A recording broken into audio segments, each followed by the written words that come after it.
Ahora sí.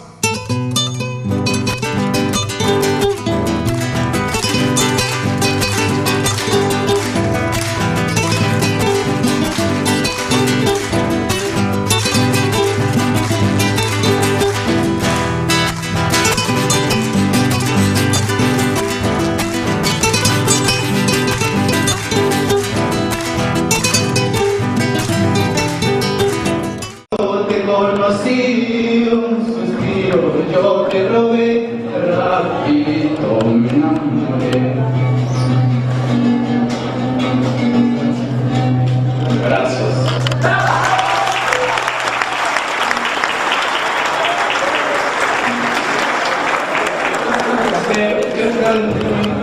Un poco de minuto más.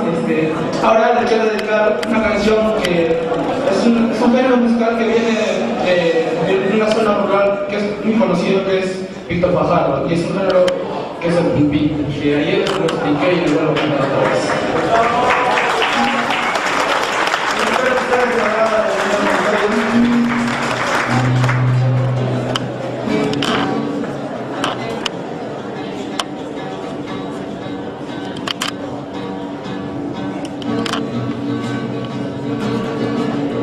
Fajardo, Jamia, Pahuanquilima, Yatacama, Huancapitla, Sapija, Tuncero, Sacha, Janqui, Kunki, hermana Yayuan, paisana Yayuan, Paisa, Prispa, Magatimba, Seraki, Chalipi, Paisa, Huanqui,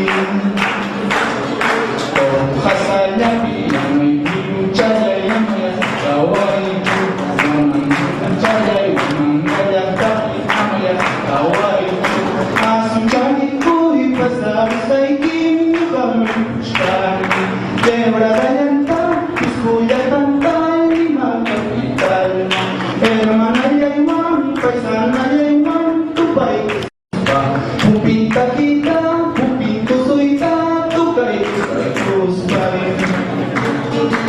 Lima, Yastayapi, paisano Yaykuna, Kahaya, Chayamuni, Costa Yastayapi, paisano Yaykuna, Kahaya, Chayamuni, Sumku Chaykita, Kichayku Yawai, Samari Chiyawai, Mensaje Yatam, Hapamu Kikuya, Palay Chigma, Sumku Chaykita, Kichayku Yawai, Samari Chiyawai, Mensaje Yatam, Hapamu Kikuya, Palay Chigma.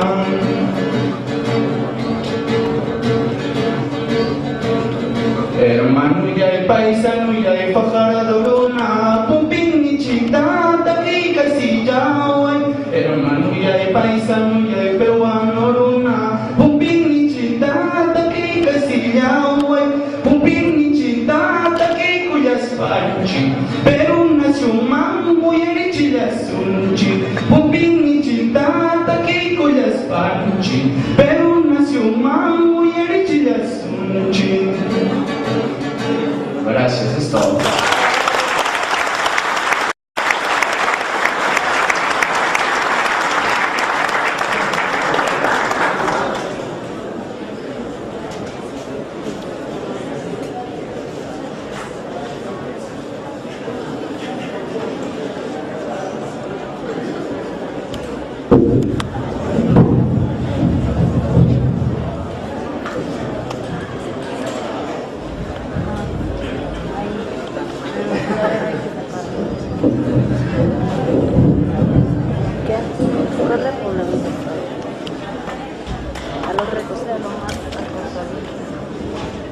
Uno, dos, tres, uno, dos, tres.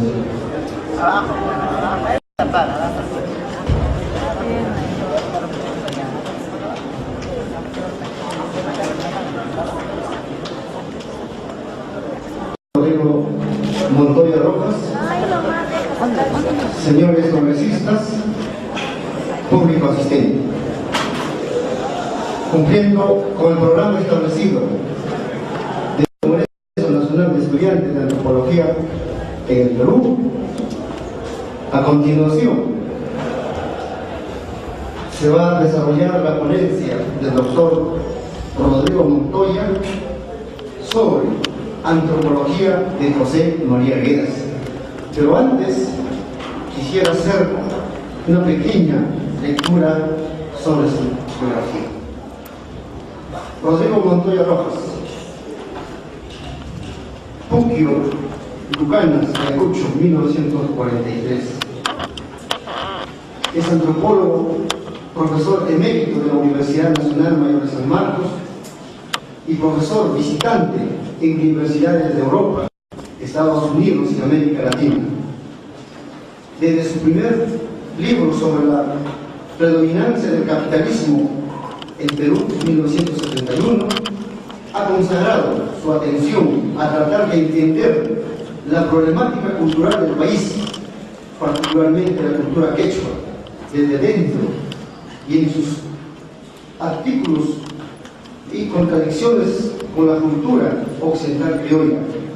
A sus libros y artículos académicos se suman sus contribuciones periodísticas en el correr de los días y su apoyo y acompañamiento a las organizaciones indígenas y populares en defensa de la política de sus derechos humanos.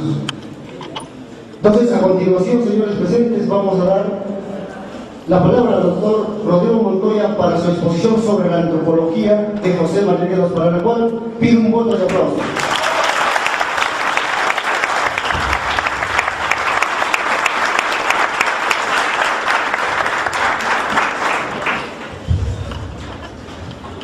Buenos días a todas y a todos. Expreso mi gratitud a los estudiantes de Huamanga y a todos los que han participado y todas en este congreso por la invitación para venir a tener una exposición con ustedes. Centenario, es el año del primer centenario de Arguedas, y pensando en lo que a mí me hubiera gustado oír en una fecha como esta, si estudiante, pensé en preparar una exposición que se llama Para leer, estudiar y seguir las huellas de José María Arguedas. La idea debajo es muy sencilla. Lo ideal sería que todos los programas de formación de antropólogos, en todos los programas de formación de ciencias sociales en general, la obra de Arguedas apareciese como importante, como un eje, como una especie de autor básico para leerlo como punto de partida y como punto de llegada de los estudios. Yo tuve la fortuna de haber sido alumno de Arguedas en San Marcos durante un año entero, cuando él redactaba y peleaba con su tesis de doctorado en las comunidades de España y de Perú. En la medida en que iba avanzando esa escritura, iba contando historias en el curso para que saliésemos de esa materia con una idea muy clara. Las comunidades de Perú tienen una contribución, un componente hispánico más allá de lo que uno imagina. Y eso había sido el fruto de un trabajo de campo de él entre 1958 y 59. Antes de entrar al fondo de esta exposición, quisiera informarles que por las circunstancias se han reunido dos libros en el mismo año. Uno que se llama Porvenir de la cultura quechua en el Perú, que es un largo trabajo de 10 años a partir de un trabajo de campo en Villa El Salvador, el cono sur de Lima, con la idea de contestar a la pregunta ¿a dónde va la cultura andina?, marcando dos caminos. Uno va a terminar, va a desaparecer si las circunstancias actuales se mantienen y si es que nosotros no hacemos nada. Cuando digo nosotros, estoy pensando en los que venimos de esa fuente de la cultura y también en quienes se identifican sin haber nacido en esa cultura con la cultura, que es el de su extensión, su ampliación, su futuro, su expansión, su desarrollo, siempre y cuando haya una lucha política para conseguir ese objetivo. En otras palabras, si los quechuas no nos organizamos para defender nuestra cultura, nadie la va a defender y va a desaparecer. Esa es la tesis en dos líneas de este largo libro. Y el otro es 100 años del Perú y de José María Arguedas, 1911-2011, que recoge 11 capítulos que había escrito como artículos distintos sobre Arguedas en los últimos 13 años, perdón, en los últimos 30 años. Y pensando hace casi un año que venía el centenario y el gran recuerdo de Arguedas, pensé que valía la pena el tema y contestar algunas preguntas. ¿Qué Perú recibió Arguedas cuando nació en 1911? ¿Y qué era el Perú cuando él se fue del mundo en 1969? ¿Qué hizo Arguedas para enfrentar el país que le tocó recibir en suerte? ¿Sirvió, ayudó, se mantuvo al margen? ¿Fue indiferente a lo que era el Perú de su tiempo? Y luego, ¿cómo cambió el Perú desde 1969 en adelante? Con una información histórica muy puntual, en 1969, año en que muere Arguedas, es el año en que comienza la reforma agraria más radical de la historia del Perú, siguiendo las luchas por las tomas de tierras que habían empezado en los años 60 en el Cusco. Y en el mismo año 69, en julio, en Oxapampa, nació la primera organización indígena de la Amazonía. Miren, en el mismo año, el mismo momento. Y esa reflexión sobre el tiempo y con las preguntas que me hice, me llevó a cómo Arguedas era una especie de bisagra, cuando él mismo dice: conmigo se acaba una etapa del país, y no dijo conmigo comienza otra, pero era obvio que comenzaba otra.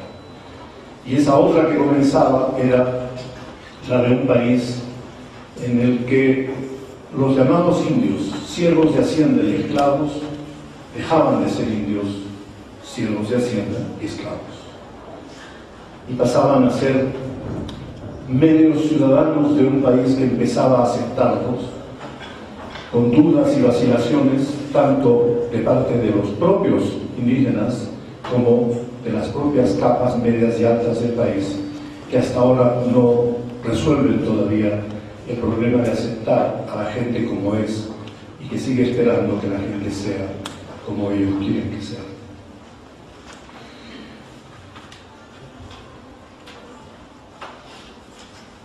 Una segunda observación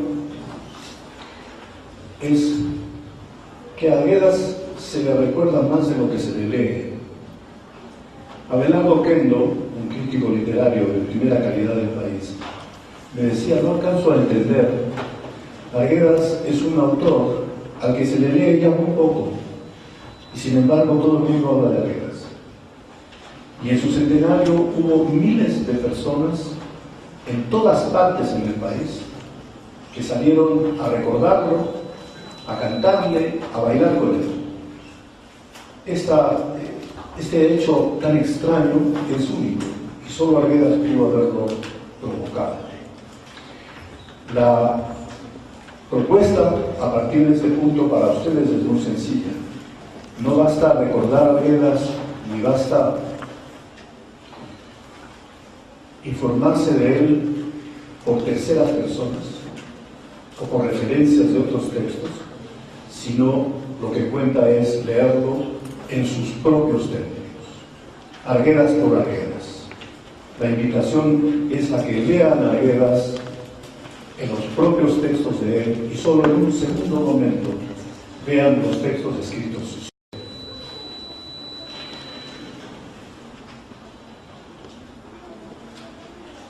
Otra observación antes de entrar de frente al trabajo es que en la formación de antropología y de ciencias sociales, debiéramos tener en cada una de las universidades en los que se estudie a fondo la obra de los autores mayores de la antropología. Cuando digo mayores no me refiero solamente a los clásicos europeos o norteamericanos, sino me refiero también a quienes han trabajado en la antropología en el Perú y han dejado huellas, y Arguedas es uno de ellos.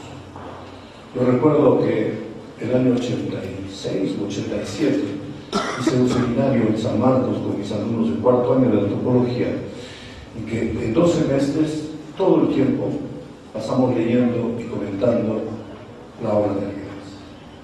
Y fue un curso extraordinario porque nos permitió al profesor y a los alumnos leer, volver a leer y discutir y actualizar lo que sabíamos y lo que no sabíamos sobre Arguedas. Finalmente,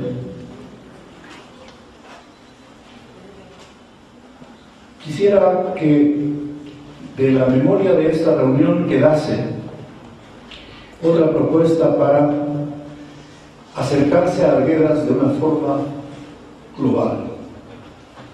Todo Arguedas. Hay el permanente, ¿cómo diría?, desliz para acercarse a Arguedas de manera muy especializada, muy unilateral. Hay gente que lee solo la literatura de Arguedas y que no conoce prácticamente nada de la obra antropológica de Arguedas. Y les doy bibliografía como una figura mayor. Vean todo lo que ha escrito Vargas Llosa sobre Arguedas, que es mucho, y verán que Vargas Llosa leyó todo lo que Arguedas había escrito de literatura y no leyó prácticamente nada de lo que había escrito sobre antropología. De esa fuente nomás deriva una gran cantidad de errores y de tesis equivocadas de Vargas Llosa sobre Arguedas. Y para provocarlos y no asustarlos, pero provocarlos en el buen sentido de la palabra, les voy a dar un listado de 10 entradas para la obra de Arguedas. 10 entradas, es decir, la obra de Arguedas es un complejo muy grande y a ese complejo se le puede entender, se le puede estudiar entrando por 10 puertas distintas, sin pensar cuál sería la puerta inicial y cuál la de salida. Comenzar por un libro que les caiga en las manos, ya está. A partir de ahí, el compromiso de seguir con las 10. La primera, obviamente, es la literatura. Los cuentos, las novelas y los poemas. 2. Los textos de antropología. Estudios sobre la cultura andina, mitos, arte popular, folclore, canciones, leyendas, cuentos, música. 3. Su obra de traductor de canciones y relatos. Aquel Dioses y Hombres de Guarochirí es uno de los textos emblemáticos. Arguedas sufrió, lloró, no durmió, tuvo pesadillas, porque asumió la responsabilidad de trabajar un texto en el quechua antiguo del siglo XVI. Y por momentos sentía que no tenía las fuerzas ni estaba plenamente capacitado para asumir la envergadura de ese trabajo. Pero lo hizo, perdió kilos y necesitó muchas pastillas para dormir. Hay cartas que dan cuenta de eso. Y en otro momento, cuando estaba preso en el Sexto, Arguedas, para consolarse y aguantar y soportar la vida feroz de ver a artistas y comunistas peleando entre los presos comunes en el Sexto, Arguedas recordó los guaynos, las canciones, los jarabes y los yarabíes que había aprendido en Puquio, Lucanas, San Juan, Ajola, y los escribió. Era 1938, y al salir de la cárcel, los 21 textos que había escrito recordando las canciones dieron lugar a su primer libro prácticamente de antropología, que se llama Canto Quechua, y que lleva un ensayo precioso sobre la creatividad del pueblo quechua, simplemente a partir de cómo, dónde y cuándo el pueblo quechua canta, qué canta cómo se divierte, cómo se alegra y qué emociones profundas es capaz de sentir.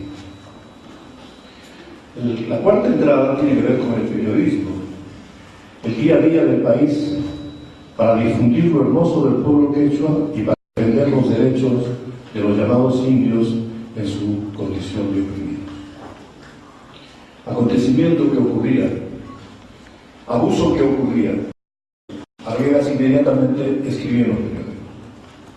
Recuerdo que en Expreso escribió una vez, por el 62 o 63, cuando empezaban las zonas de tierras en Cusco.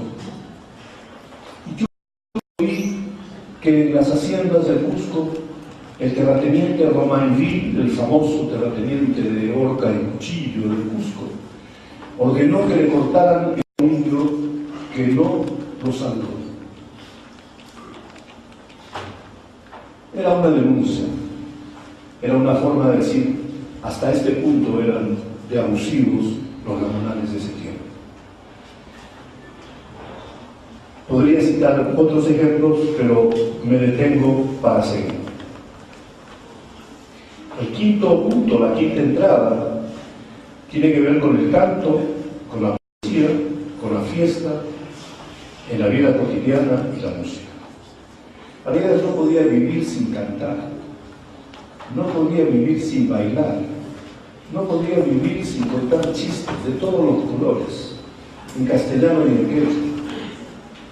Y la emoción más grande para él era estar en el Coliseo, y los alumnos que lo acompañábamos, escogidos por él, recibíamos una especie de premio cuando nos decía, vamos al Coliseo el próximo domingo. Y con su ejemplo nos enseñaba a oír a los actores y artistas, a hablar con ellos, a preguntarles cosas, a hacernos amigos de ellos. Y eso desde que era niño hasta el último momento de su vida. Y cuando ya tenía la certeza de pegarse el tiro y de irse del mundo, escribió con absoluta lucidez que me gustaría que cuando me vaya al cementerio tocasen mis amigos y los danzantes de tijeras estén ahí. ¿No? Y esto no es una invención de Arguedas. Esta es parte de la tradición de la cultura andina quechua.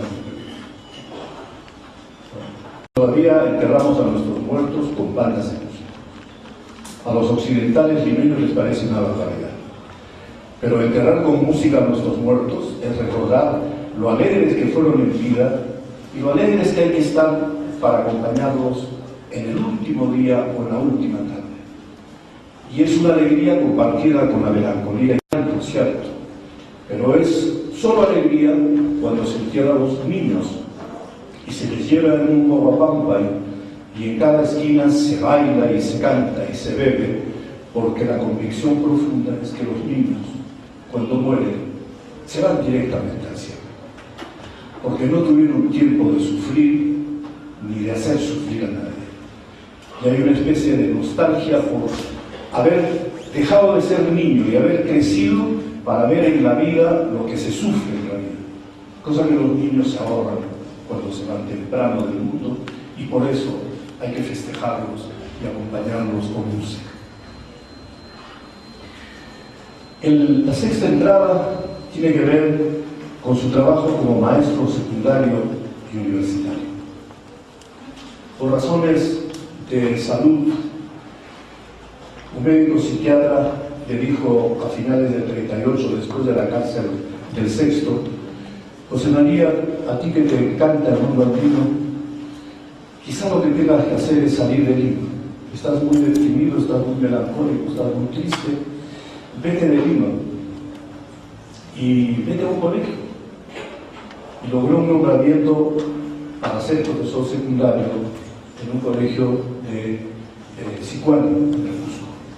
Y esa experiencia fue fundamental para él, fundamental para la antropología, fundamental para su literatura, porque ahí escribió Yaguar Fiesta, casi no había escrito nada desde el 35 hasta el 41. Y fue fundamental porque en ese viaje al Cusco conoció al padre Lira conoció a lo que vendría a ser el núcleo creador y forjador de la antropología cusqueña en 1941, antes que en San Marcos y que en otro lugar del país. Y luego su paso como profesor secundario en muchos colegios de Lima, desde Guadalupe hasta Benito Carvajal, y finalmente su entrada como profesor a San Marcos y su salida de San Marcos, que es una especie de capítulo tristísimo, porque San Marcos no le dio a Arguedas el lugar que debió haberle dado. Cuando había terminado la tesis de doctorado y tenía un sueldo pequeñísimo, Arguedas decía: ¿y ahora qué voy a hacer? Le dieron sus amigos de literatura un puesto en la Universidad Agraria, donde no había ni antropología ni sociología, y le dieron una cátedra para enseñar quechua. Cuando con el doctorado brillante que acababa de pasar en San Marcos en 63, podía haber sido también profesor a tiempo completo en San Marcos. ¿Por qué no lo fue? Esa es una pregunta que todavía hay que esperar que pase un poco más de tiempo para contestar. La entrada número 7 tiene que ver con la gestión de Arguedas en el mundo oficial y académico, de lo que se llama cultura en singular, museos, folclore, Casa de la Cultura. La burocracia del Ministerio de Educación leyó sus informes de profesor de Sicuani entre 1940 y 41. Y los burócratas del ministerio dijeron: qué profesor inteligente este, porque tenía ideas para revolucionar la educación, para hacer teatro, para hacer literatura y poesía en las clases con los alumnos, para hacer periodismo con ellos, para salir a cantar en las clases. Y la burocracia dijo: venga al ministerio para proponer esto para la educación nacional.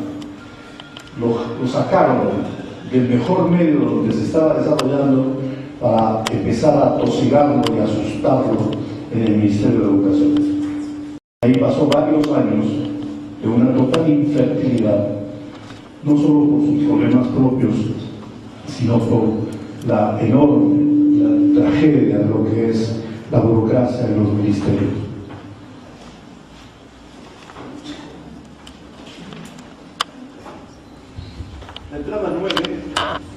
La entrada 9 es su biografía, para ver de cerca el Perú que le tocó en suerte vivir en los Andes de Ayacucho y en su recorrido por 200 pueblos siguiendo a su padre, que era un abogado de la.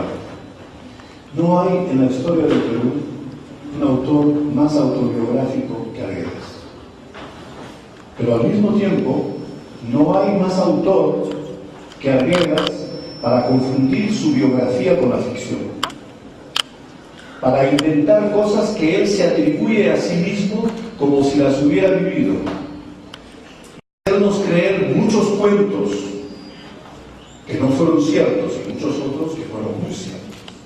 Por ejemplo, el Arguedas confundió a medio mundo y sobre todo a los críticos extranjeros diciendo que primero había aprendido el quechua y que solo era un monolingüe quechua y que después aprendió el castellano. Falso de todas formas. No está vivo Arguedas para preguntarle: oiga, ¿y por qué nos hizo creer eso? Lo cierto, ya les digo, un hombre que es escritor y que está con la ficción en la cabeza todo el tiempo, hace de su biografía una ficción. Y en eso Arguedas es un ser humano, porque cada uno de nosotros y nosotras, al recordar nuestras vidas, cambiamos nuestro pasado. Le hacemos decir a nuestros recuerdos cosas más bonitas. Y siguiendo el pensamiento lúcido de Pachacute, tratamos de borrar lo triste, lo malo, lo feo de los recuerdos.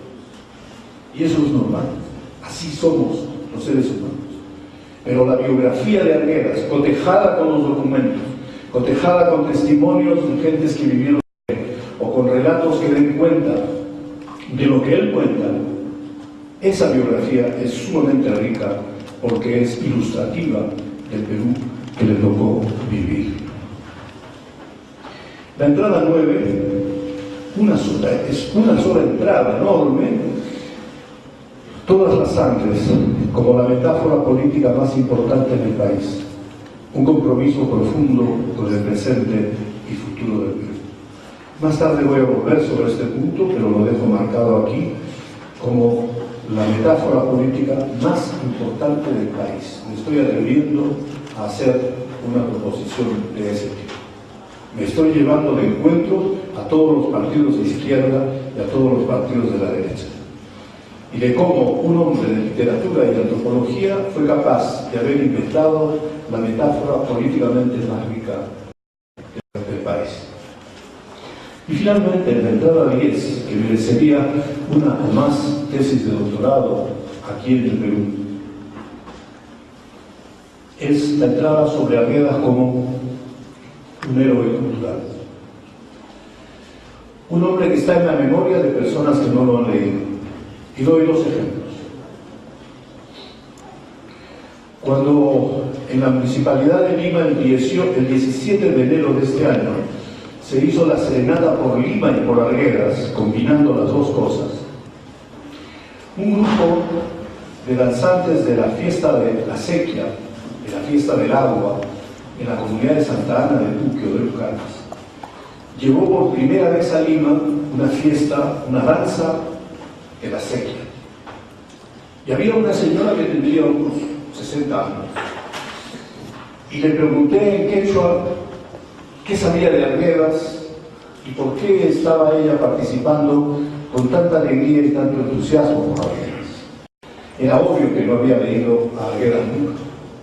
Era obvio que había oído mucho sobre Arguedas, sin duda. Pero ella agregó lo que era propiamente de ella.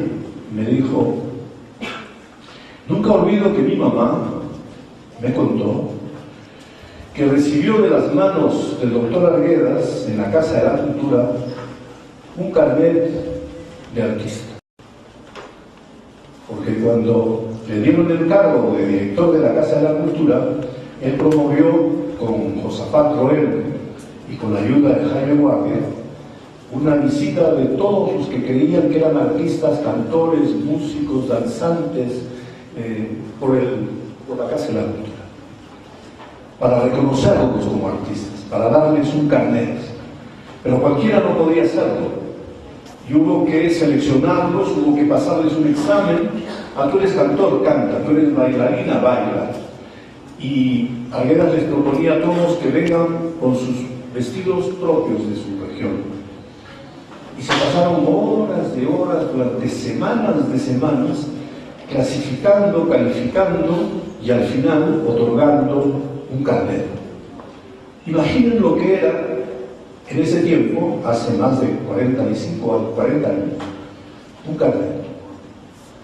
Un carnet que dice: tú eres un artista. Para una persona a quien Lima le dijo: eres un niño de porquería, que haya una institución que le diga: tú eres un artista. Vean ustedes la dimensión, el salto del trato. Y porque Arguedas era eso, porque Arguedas cantaba, porque Arguedas bailaba, porque Arguedas era lo que era, se le recuerda así. Varias veces he contado la historia de un gran músico que se llama el Vaquerito Andino.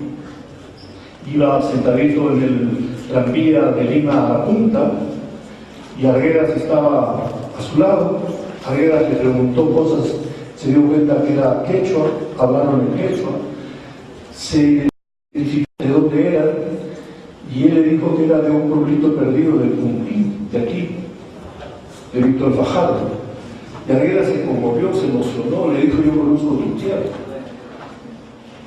Y este hombre lo invitó a Arguedas y le dijo: entonces vas a venir a comer a mi casa. Y se bajaron los dos en el paradero cerca de la Avenida Fosa, se fueron a almorzar, se pusieron a cantar, y Arguedas se pasó una tarde entera. El Vaquerito Andino había descubierto a una persona única en el mundo, o sea, y cuando Arguedas murió, era el que lloraba con más intensidad. Y a lo largo de los años, hasta que los andahuaylinos decidieron llevarse los huesos a medianoche de Arguedas a Andahuaylas, sacándolos en una caja de cartón, hasta ese momento el Vaquerito iba todo el tiempo al cementerio. Por cosas como estas, y por haber sido una persona como fue, él pasa un héroe. Quien haya podido recorrer este camino de 10 entradas terminará conociendo a fondo la obra de Arguedas. Terminará haciéndose más o menos arguediano, con mayor o menor entusiasmo, dependiendo de la sensibilidad y de la capacidad que tenga cada persona. ¿Y por dónde comenzar o por dónde terminar? Les dije antes, mejor empiecen por donde puedan, por el primer libro que tengan. Pero si hay un consejo que da, les recomiendo uno. Hay un texto muy corto que se llama Yo no soy un aculturado, que es el discurso que Arguedas pronunció en 1968 cuando le dieron el premio Garcilaso de la Vega en Lima.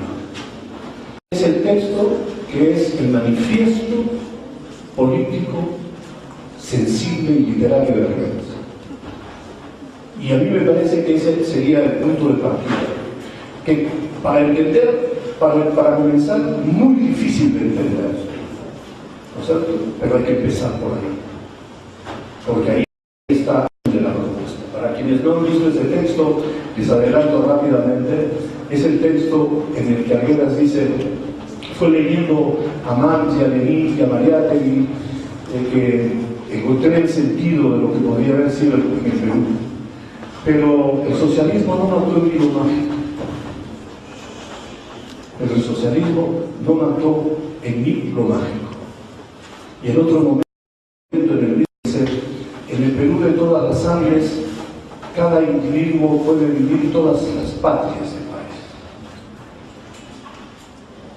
Que en el Perú hay sangres, culturas, naciones, pueblos, patrias, y que todas las personas que nacimos en este país podemos libremente, sin oposición y sin disputa, seguir siendo lo que somos, pero esa es otra manera de pensar y de mirar el tema.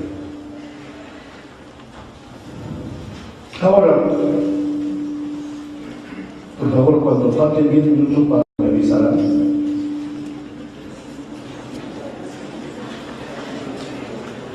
¿por qué leer y estudiar a José María Arguedas? La primera pregunta y la última para seguir sus huellas. ¿Por qué leer y estudiar a José María Arguedas? Porque es una fuente de primer orden para entender el Perú del siglo XX y sus perspectivas en el siglo XVI. Perdón, en el siglo XXI. Es una fuente de primer orden por varias razones.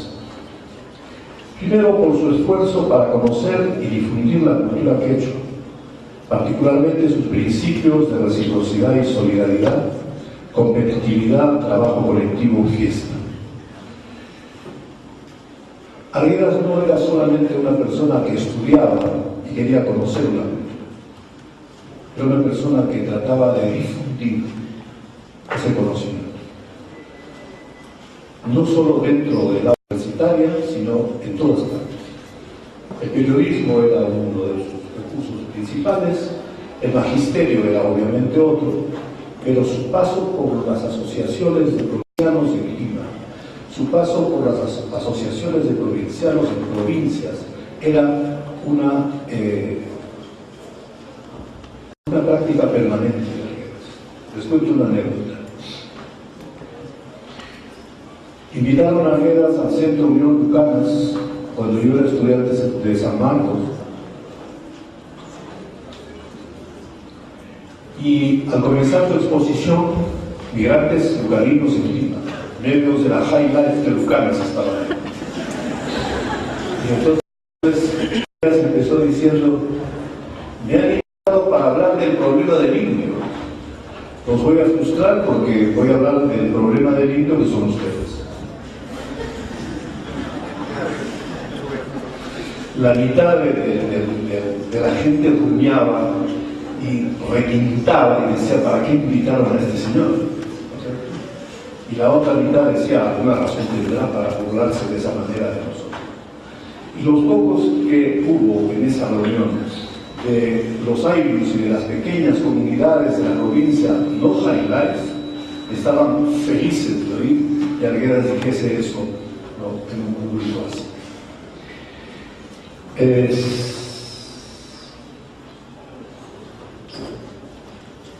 Segundo, por haber sido uno de los primeros en mostrar la creatividad del pueblo quechua a través de su canto, su música, su arte de imagineros y sus danzas.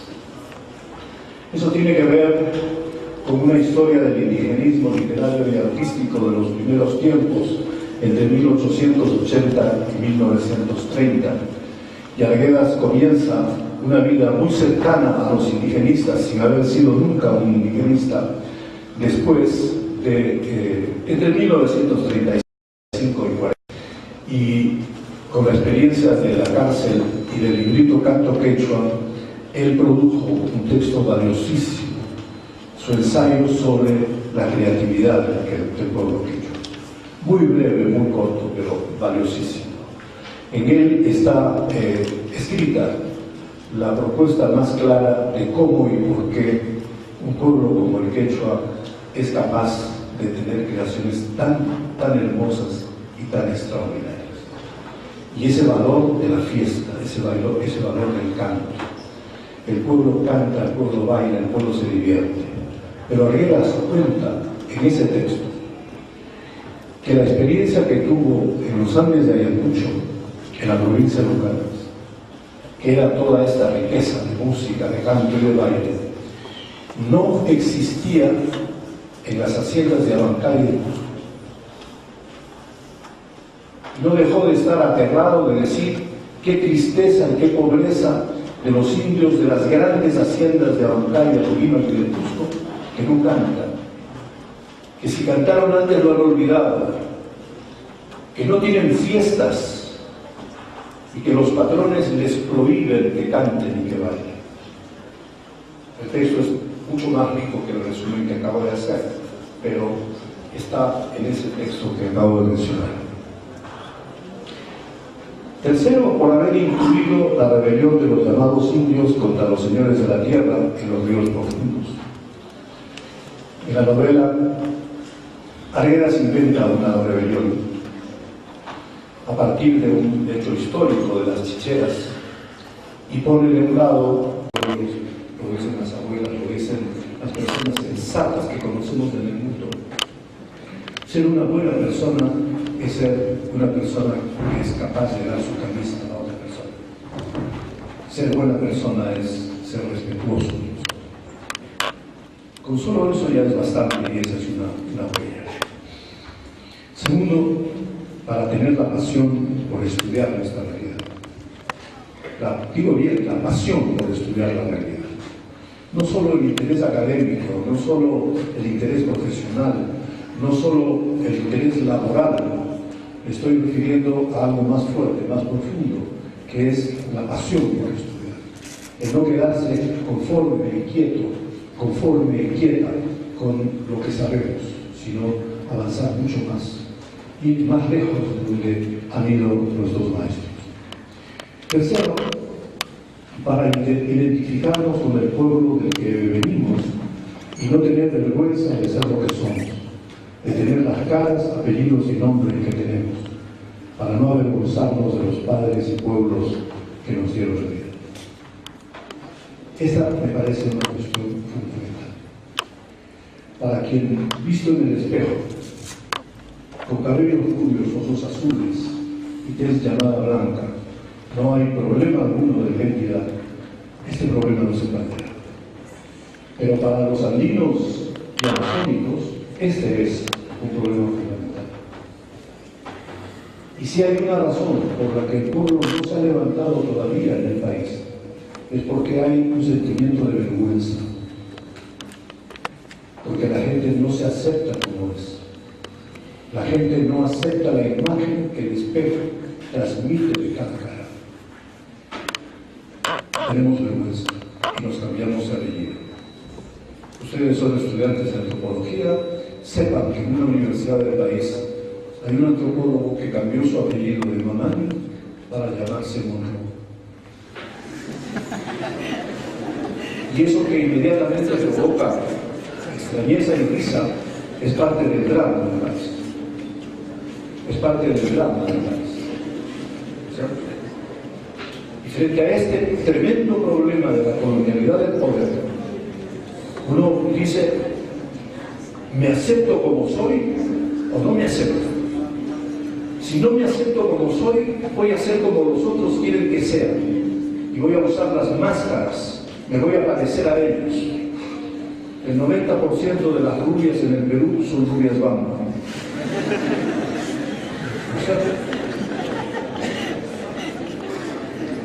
Pero cuando Alberto Pizango aparece en Bagua y dice, soy Shawi, no tengo vergüenza de ser Shawi, hablo mi lengua, hablo castellano, profesor bilingüe durante 20 años, antes de la rebelión de Bagua del 2008 y 2009, Alberto Pizango está diciéndole a la otra gente, wow, debemos aceptarnos como somos. Y cuando luego de la rebelión de Bagua la gente salió a la calle en Lima diciendo, todos somos indígenas, todos somos indígenas, está expresando una solidaridad con alguien que se acepta como indígena, que no se rechaza, que no reniega de sí mismo. Y Arguedas nos enseñó eso. Arguedas nos enseñó a ser absolutamente orgullosos del quechua que traíamos a la universidad, de no renegar jamás de las caras que teníamos. Y hemos visto a lo largo de la universidad, de mi propia experiencia, los casos dramáticos de antropólogos reputadísimos de ahora que siguen siendo fatales frente al espejo y que siguen buscando máscaras para esconderse. En estudiantes de antropología de universidades como Cusco, Ayacucho, este problema está en la piel, está en los poros, también en Lima, también en todas partes, pero con más intensidad en los países andinos. Y Arguedas se hubiera encantado, habría estado feliz de participar en un congreso de estudiantes de antropología. En esos tiempos no se hacía todavía ninguno de estos.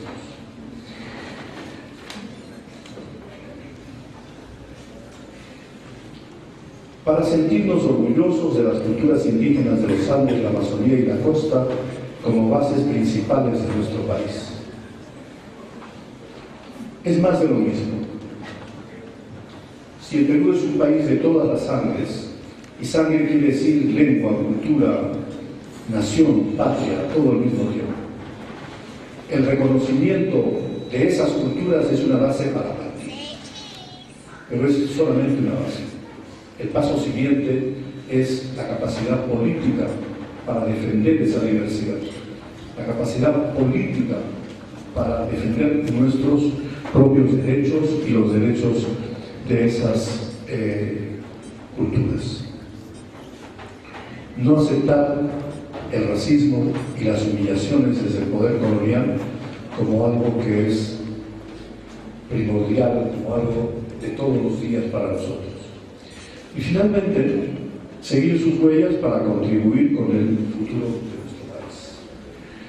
Pensar que con la más absoluta humildad, desde una estudiante de antropología o desde un estudiante de antropología, en algún punto del país, puede estar el embrión de una persona, de muchas, suficientemente grandes, con la pasión por la investigación, por el trabajo, con la sensibilidad para identificarnos y solidarizarnos con los pueblos a los que estudiamos. Por esas razones vale la pena seguir las huellas de Arguedas. El último punto capital final es de acercarnos a la obra de Arguedas como a la obra de cualquier otro autor clásico, grande, de afuera o de adentro, de cualquier lengua, de acercarnos con un espíritu crítico. Con un espíritu crítico que se expresa en algo muy simple. Cada persona vive el contexto de su época. Y no podemos hacerle decir a Arguedas lo que no dijo. Y no podemos atribuirle lo que no es atribuible a él.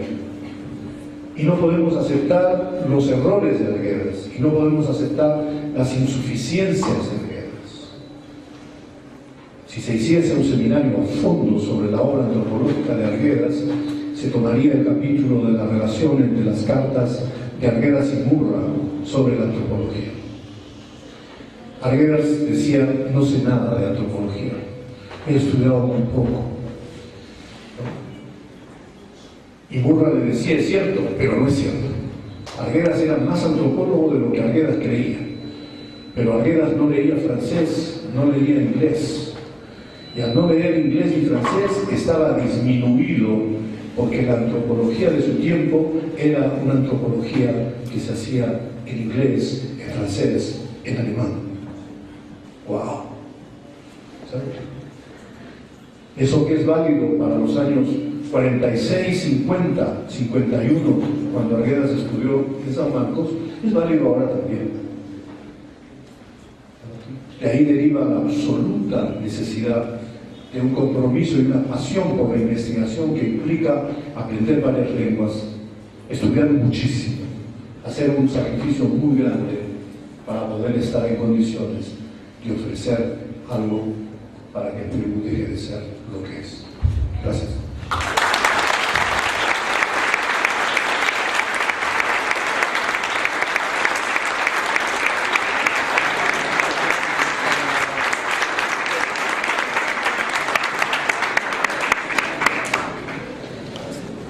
Bien, antes de continuar con la exposición y con las preguntas, voy a dar la palabra al decano de la Facultad de Ciencias Sociales, al magíster Boliviano Quispe Regía, quien seguramente también va a contribuir sobre el tema de Arguedas.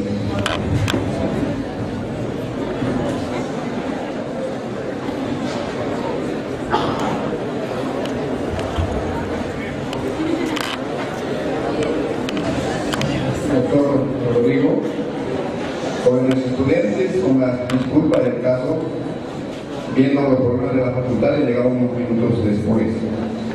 Me he permitido tomar la palabra para darle no importa post-conferencia, para darle el cariño, el aprecio y el saludo de los colegas de la Facultad de Ciencias Sociales y también de sus alumnos, que le tenemos un especial cariño.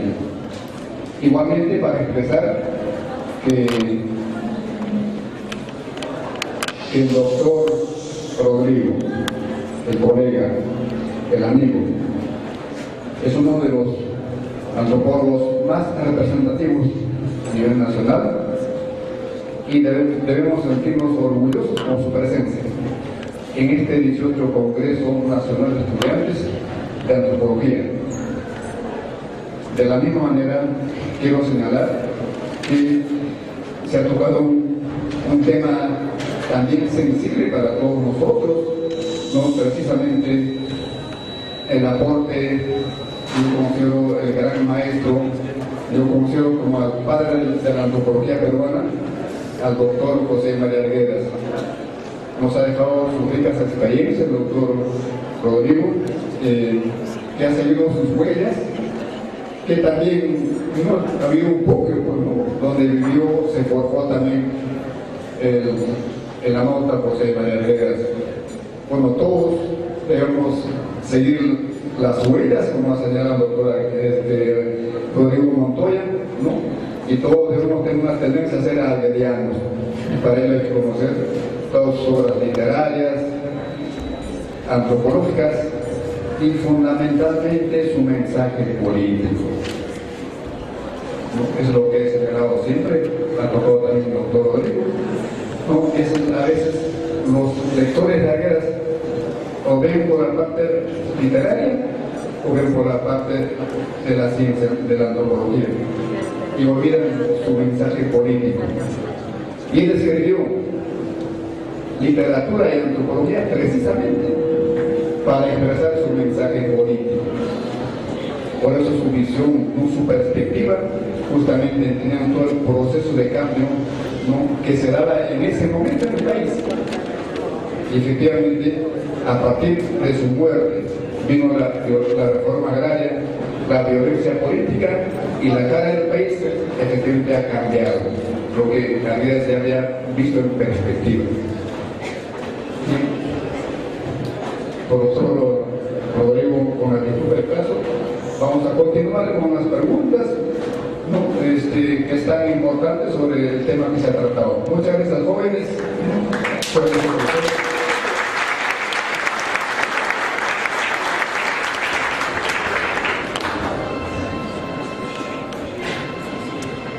Bien, señores presentes, entonces vamos a pasar a las preguntas, a los comentarios sobre el tema disertado por el doctor Rodrigo Montoya Rojas.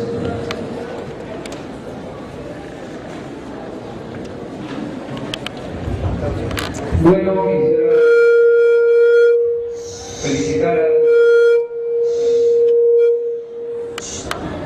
al doctor Rodrigo Montoya por su magistral ponencia, ¿no? A partir de la conjetura inicial que hizo sobre hacer de todas las sangres un sistema político que usted mencionó, que desborde tendencias de derecha o de izquierda, quisiera que usted nos diga cuál es su postura frente a eso, ¿no? A la conjetura inicial que hizo sobre este tema. Bien, ¿preguntas? Ya, profesor Rodrigo, en verdad siempre es un gusto volver a escucharlo, a encontrarlo en este tipo de espacios. Yo lo que más bien quisiera plantearle es una hipótesis y que a la vez se disfraza de pregunta. Quiero un poco agarrar la producción que usted hace en el texto que usted escribe en Porvenir de la cultura quechua en el Perú. Usted plantea que la cultura quechua probablemente vaya a desaparecer si es que los mismos grupos indígenas no empiezan a organizarse y empiezan a participar en vida política activa. Entonces, eso se disfraza mucho tal vez de lo que podríamos llamar interculturalidad crítica, es decir, o sea, toda la reflexión de poder y cómo estas reflexiones de poder distribuyen poder entre los grupos más vulnerados.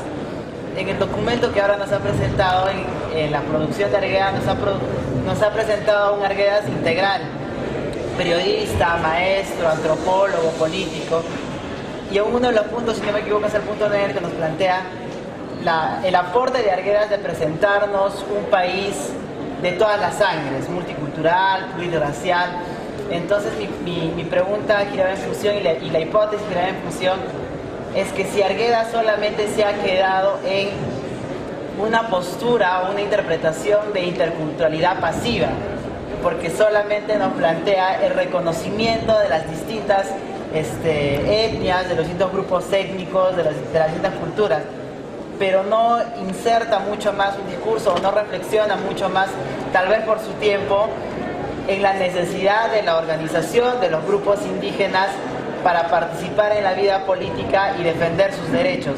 ¿Puede ser tan cierto esto que le digo o puede ser una idea descabellada? Gracias. Bien,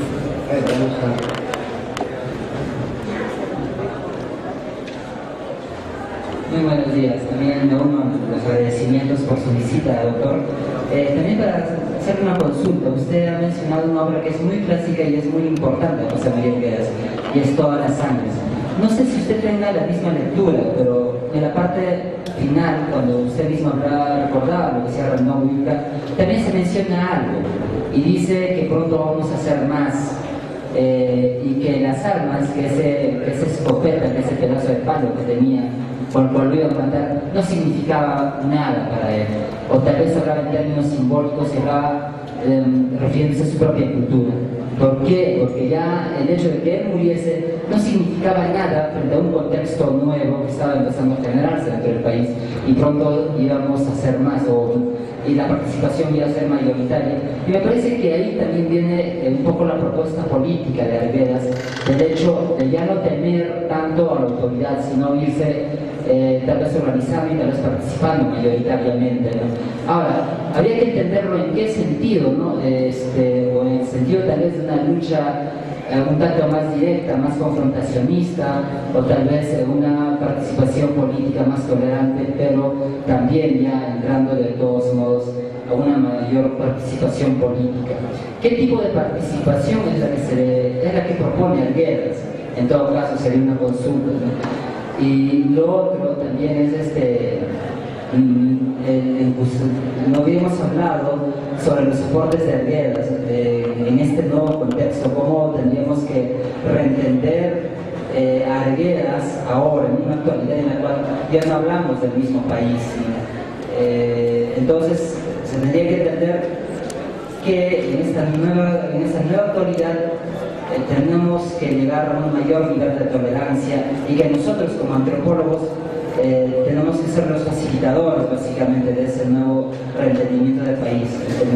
Muchas gracias. Bien, ¿alguna otra pregunta más? ¿Algún comentario? Bien, entonces a continuación, bueno, finalmente vamos a... Bueno, agradecer su presencia al doctor Rodrigo Montoya. Bueno, hacer un comentario y una pregunta, ¿no? El comentario, yo soy natural de Sicuani y he estudiado en el colegio donde enseñó el maestro José María Arguedas, en la Gran Universidad Mateo Macabro.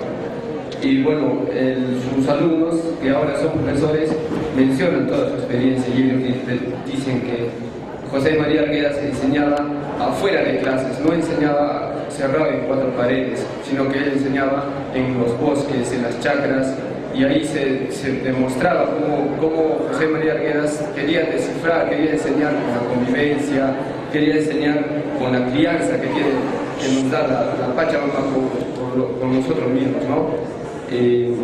Bueno, ahí se manifestaba cómo era el cariño que tenía él hacia su tierra, hacia su gente, y cómo entendernos entre nosotros mismos. Bueno, mi pregunta sería esta. Somos un país con muchas naciones dentro, pero ¿cómo podríamos integrarnos? O de repente, como el antropólogo debería ser Marco en busca de su mamá para poder hacer todos los esfuerzos que encontrar.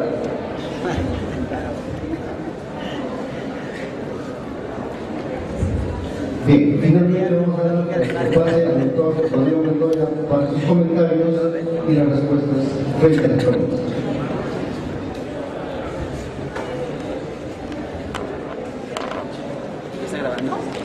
Voy a tratar de contestar uniendo los fragmentos que están contenidos en algunas preguntas con una propuesta. Arguedas es un autor bisagra entre el pasado y el presente y el futuro del país. Repito, Arguedas es un autor bisagra. La bisagra es, recuerdan ustedes, esa partecita que permite que la puerta esté sostenida en la pared, que se abra y se cierra. Bisagra porque une dos partes. La primera tiene que ver con la cultura y la segunda tiene que ver con la política. Arguedas culmina, cierra la parte de la defensa de la cultura y Arguedas deja abierta la puerta de la política, con el agregado de una tesis que ya escribí antes y que se llama Cuando la cultura se convierte en política, que es precisamente esta la idea que podría ser útil para contestar a las preguntas. La idea del Perú diverso, sin que la palabra diversidad haya sido mencionada, comenzó desde tiempos muy antiguos. Como el indigenismo en la literatura, en la pintura, en el arte, apareció en Lima la idea de los indios en los Andes como artistas, algo extraño, algo que no se podía entender. Y los migrantes al llegar a Lima fueron y fuimos, porque soy parte de esa historia, fueron y fuimos y aún somos maltratados, ahora menos que antes. Y por lo tanto, frente a ese maltrato, lo que había que hacer era defender la cultura peruana. Defender la cultura peruana significaba déjennos el derecho de cantar. Nos echaban de las calles de Lima cuando dábamos serenata con arpa y violín. Nos echaban de las calles, la policía nos perseguía y los vecinos decían, fuera de acá, ¿qué están haciendo? Están molestando. Estaba bien dar una serenata con canciones criollas, porque era parte de la tradición limeña, pero dar serenatas en quechua, con arpa y violín, eso era un atrevimiento. Peor aún si era con una banda vocal o una orquesta vocal. O sea, entonces, la primera gran batalla que se ha ido dando durante mucho tiempo a lo largo del siglo XX ha sido la defensa del canto, de la pintura, de la danza, de todas las expresiones artísticas de los pueblos indígenas. Y eso culmina, se cierra, cuando Arguedas dice que el Perú es un país de todas las sangres, todas las lenguas, todas las culturas, todas las naciones, todas las patrias están reunidas ahí. A partir de 20 años después de la muerte de Arguedas surge el concepto de diversidad cultural, simplemente para ponerle nombre a eso que ya había aparecido y se había expresado. La cultura se vuelve política cuando hay dos sorpresas grandes en la historia del país. El pueblo amazónico crea en la rebelión de Bauca en 2008 y 2009 un movimiento político absolutamente nuevo en la historia del país. Hay un listado de 24 reivindicaciones de los pueblos indígenas que no tienen nada que ver con las reivindicaciones de los partidos de la derecha y de la izquierda. Y son reivindicaciones que tienen que ver con la defensa de la lengua, de la cultura, de la identidad, de la biodiversidad, del derecho al autogobierno, del derecho a la autodeterminación. Y aparecen derechos y derechos, hay familias de derechos que vienen apareciendo, y los pueblos indígenas dicen, déjennos ser lo que somos, queremos ser peruanos, pero queremos seguir siendo lo que somos. Ahí la cultura deja de ser folclore, deja de ser canto, deja de ser serenata y danza en el teatro municipal o en una calle de Lima o en un parque. Ahí la cultura se vuelve política. Saben ustedes, como estudiantes de antropología, que el concepto de cultura es uno de los conceptos capitales para la disciplina antropológica. Y el concepto de cultura se va enriqueciendo, va transformándose, y desde Bagua, en el Perú, en ese último tiempo, cultura es sinónimo de pueblo indígena.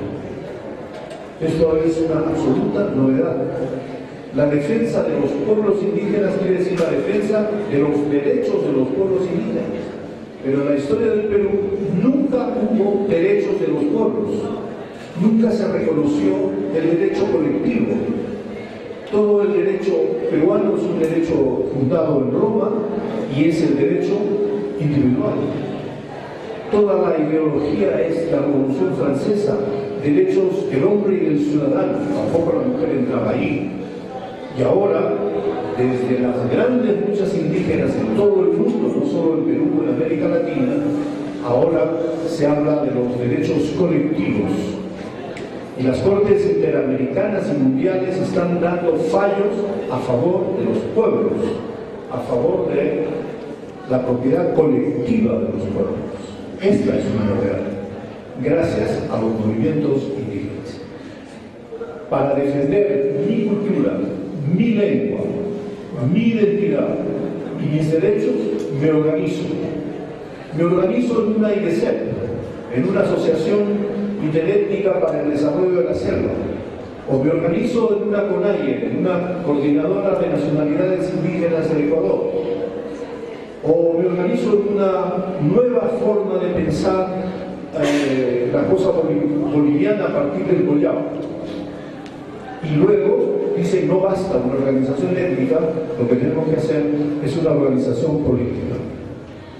La CONAIE discute durante un año entero, en 1994, la necesidad de transformarse en un partido político propio, que los pueblos indígenas tengan una presencia propia, un liderazgo propio, cosa que nunca antes había ocurrido.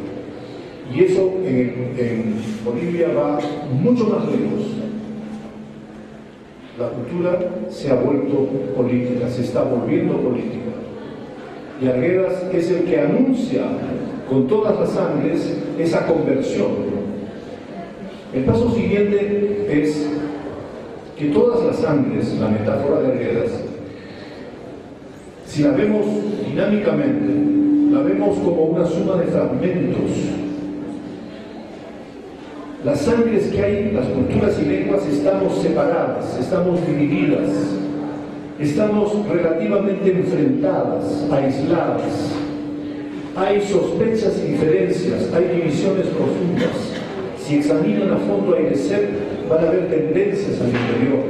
Hay gente que no acepta que Pisangos sea un shawi de un pequeño pueblo de 3.000 personas, y por qué tiene que ser líder nacional de la Amazonía un hombre que viene de un pueblito de este tamaño, y no una Bojún y no una Xánica, que son los pueblos demográficamente muy grandes. Hay desconfianzas y diferencias profundas entre amazónicos y andinos. Los andinos seguimos haciéndoles daño a los amazónicos yendo de colonos, a acabar con la ecología, a fregarles la vida a los pueblos, a los grupos étnicos de la Amazonía. Y nos ven con desconfianza, con razón. Y los andinos tenemos desconfianza de los chunchos. Usamos la palabra malvada, chunchos, ¿no es cierto? Y en la fiesta del Carmen, de la Mamacha Carmen, en Cusco, hay una confrontación entre los andinos entre los collas y los chunchos. El conflicto es histórico, es pre-inca, inca, colonial. Entonces, esa frase de Arguedas, todas las sangres, hay que completarla y decir, todas esas sangres están fragmentadas, están separadas.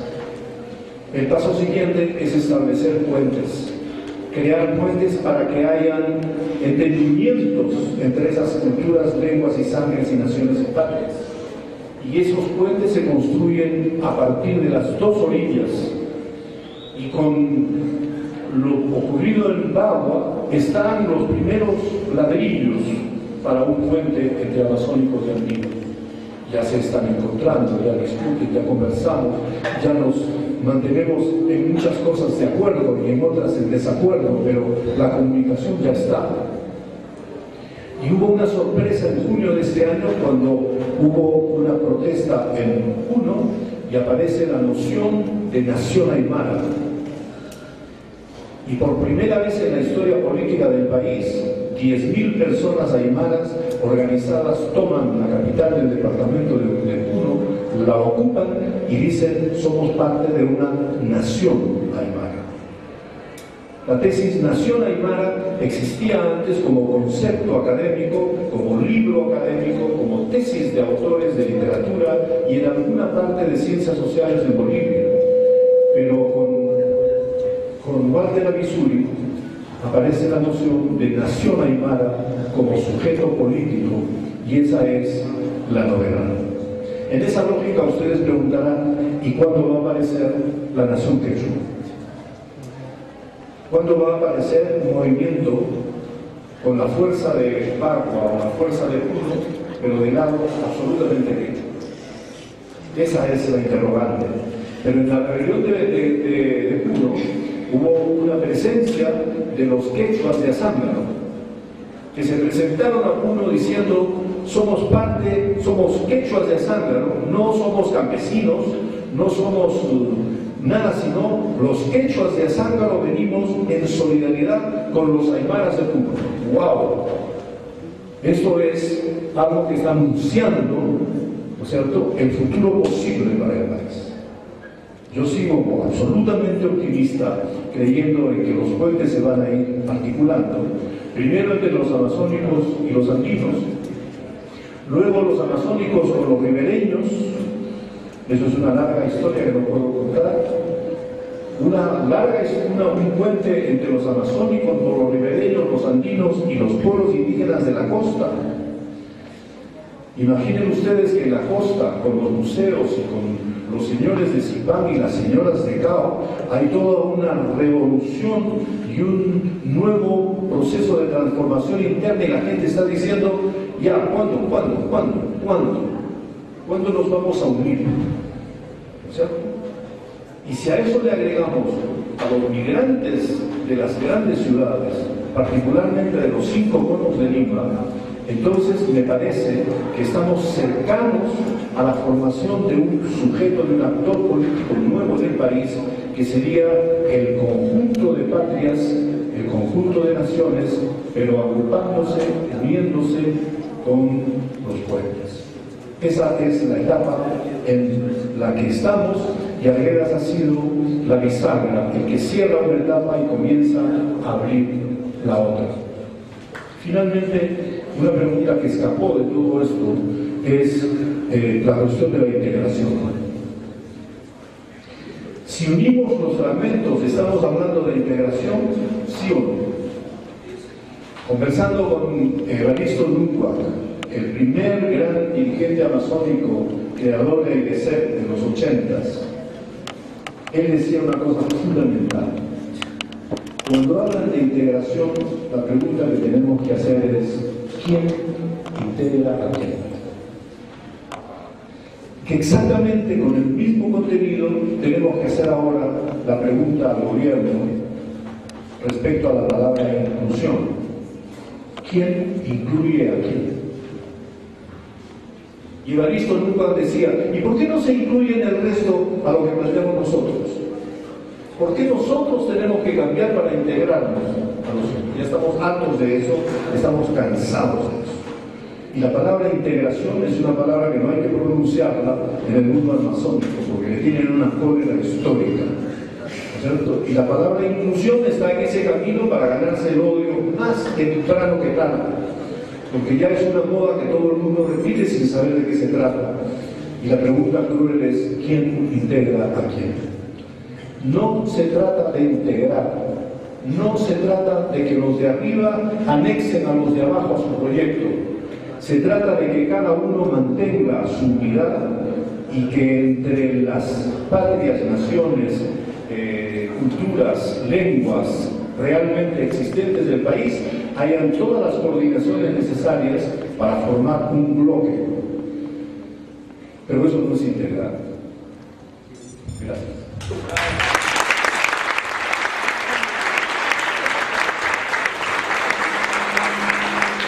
Hablar de Arguedas, en realidad, a veces los cerros también quieren hablar los sapos.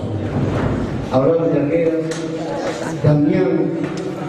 también quiere tocar su violín, Jaime Duarte su charango, el de Santas Tijeras quiere bailar en este espacio cuando hablamos de los hermanos Arguedas. Agradecemos al doctor Rodrigo Montoya por su gran aporte en este 18 Congreso Nacional de Estudiantes de Antropología. Muchísimas gracias, doctor Rodrigo Montoya.